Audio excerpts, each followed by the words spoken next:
NCP থেকে পদত্যাগ নেওয়া এনসিপির নেত্রী নীলা ইসরাফিল, যার শ্বশুরও সাবেক উপদেষ্টা ছিল এই ডক্টর ইউনূসের এই সরকারের, সে ফেসবুকে একটা স্ট্যাটাস দিয়েছে। আমাদের মাননীয় প্রধানমন্ত্রী শেখ হাসিনার সেই আগের একটা বক্তব্যকে কেন্দ্র করে সে বলেছে যে শেখ হাসিনাই সঠিক ছিল, শেখ হাসিনাই সঠিক ছিল, এরা সব রাজাকারের বাচ্চা, সব রাজাকারের নাতিপুতি।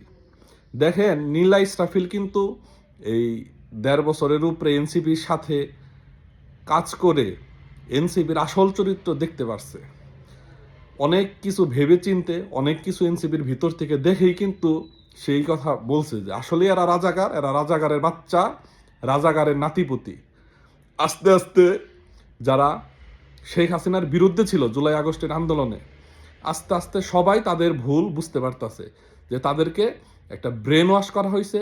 আসলে কোটা কিছুই নেই, কোটার জায়গায় কোটা ঠিকই আছে, শুধু শুধু এই এনসিপি সমন্বয়ক জামাতদের পকেট ভরছে, ক্ষমতার রদবদল হয়েছে। এটা একটা নাটক সাজানো। এখন আস্তে আস্তে সবাই কিন্তু বুঝতে পারতেছে যে এটা শেখ হাসিনাকে সরানোর একটা রাজনৈতিক কৌশল ছিল ওদের।